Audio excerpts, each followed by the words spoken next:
भाई अगर तुम्हारी गर्लफ्रेंड अचानक एक दिन बोले बेबी मेरा एक्स कुछ दिनों के लिए हमारे साथ रहेगा तो तुम क्या करोगे? सीधा मना, फाइट या सिचुएशन समझने की कोशिश? आज की कहानी एक ऐसे लड़के की है जिसने शुरुआत में खुद को मैच्योर बॉयफ्रेंड साबित करने की कोशिश की, लेकिन धीरे धीरे उसे एहसास हुआ कि वो अपनी ही रिलेशनशिप में थर्ड व्हील बन चुका है। और ट्रस्ट मी, इस कहानी में जितना आगे जाओगे उतना ज़्यादा अनकंफर्टेबल फील होगा, क्योंकि यहाँ चीटिंग सिर्फ फिजिकल नहीं थी, ये प्योर साइकोलॉजिकल टॉर्चर था। तो हेडफोन्स लगा लो और एंड तक ज़रूर देखना, क्योंकि आखिरी रिवील पूरी कहानी को डर्टी बना देगा। तो ये लड़का रेडिट पर कन्फेशन डालता है, कहता है मैं अपनी गर्लफ्रेंड के साथ लगभग 2 साल से लिव इन रिलेशनशिप में था। रिलेशनशिप ऑनेस्टली काफ़ी अच्छा था। Cute dates, trips, late night drives, normal happy couple. लेकिन फिर एक दिन उसकी गर्लफ्रेंड अचानक बहुत स्ट्रेस्ड रहने लगी। फ़ोन कॉल्स हाइड करना, मूड स्विंग्स। अब नेचुरली उसे लगा फैमिली इशू होगा। लेकिन एक रात उसकी गर्लफ्रेंड ने जो बात बोली, उसके बाद उसका दिमाग फ्रीज हो गया। वो बोलती है मेरा एक्स सिटी में वापस आया है। भाई इमेजिन करो, कोई भी बॉयफ्रेंड यहाँ थोड़ा अनकंफर्टेबल होगा। लेकिन स्टोरी यहाँ ख़त्म नहीं हुई। फिर उसने कहा उसके पास रहने की जगह नहीं है, क्या वो कुछ दिन के लिए हमारे साथ रह सकता है? Bro what? क्योंकि कोई नॉर्मल इंसान ये सुनकर अनकंफर्टेबल होगा, लेकिन ये लड़का खुद को कूल दिखाना चाहता था। उसे लगा अगर मैंने मना किया तो मैं इनसिक्योर लगूंगा। और भाई ऑनेस्टली आजकल बहुत लोग टॉक्सिक सिचुएशंस टॉलरेट सिर्फ इसलिए करते हैं क्योंकि उन्हें इनसिक्योर लेबल होने का डर होता है।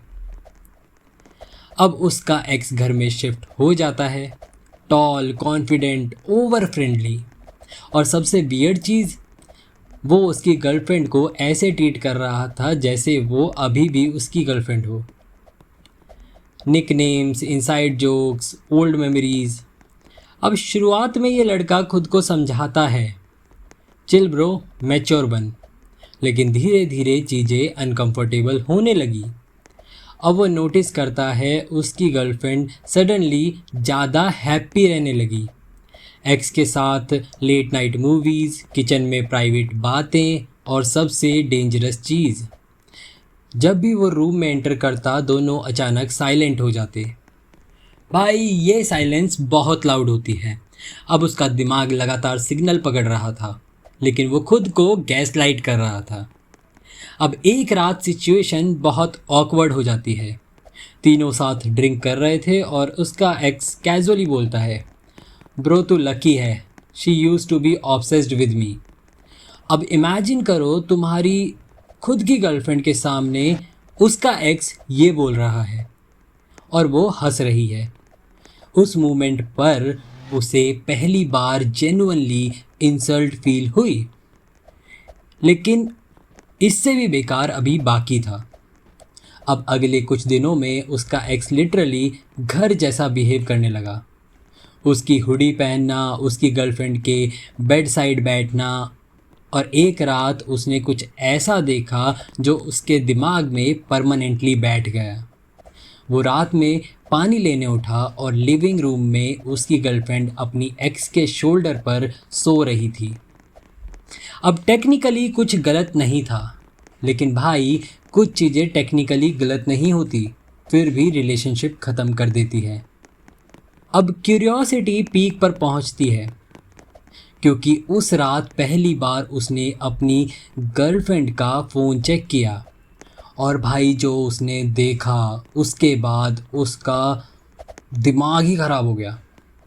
Chats, old photos and one message, I miss us, और रिप्लाई मी टू। भाई इमेजिन करो वो मोमेंट। उस लड़के ने लिखा उस सेकंड मुझे लग रहा था जैसे मैं अपने ही घर में आउटसाइडर हूँ। अब अगले दिन वो अपनी गर्लफ्रेंड को कन्फ्रंट करता है एंड गेस व्हाट, मतलब माफ़ी मांगने की जगह वो उल्टा उस पर चिल्लाने लगती है, तुमने मेरा फ़ोन चेक किया। Classic manipulation.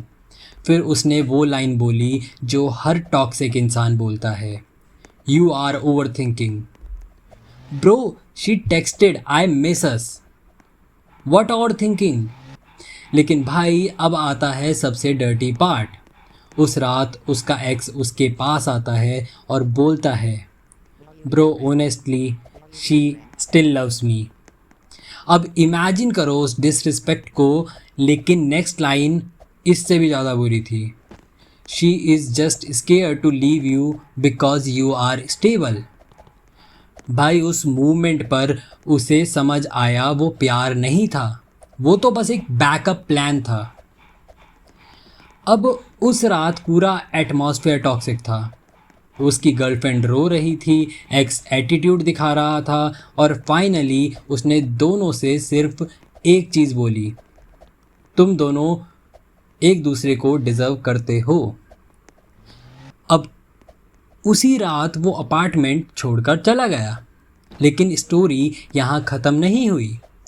कुछ महीने बाद उसे पता चला उसकी गर्लफ्रेंड और उसका एक्स फिर साथ आ गए थे, लेकिन ट्विस्ट, सिर्फ 4 महीने बाद उनका ब्रेकअप हो गया, क्योंकि अपेरेंटली उसका एक्स भी उसे चीट कर रहा था।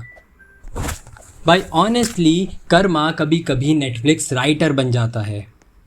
कई बार लाइफ में लोग तुम्हें प्यार नहीं करते, बस तुम्हारी स्टेबिलिटी यूज़ करते हैं।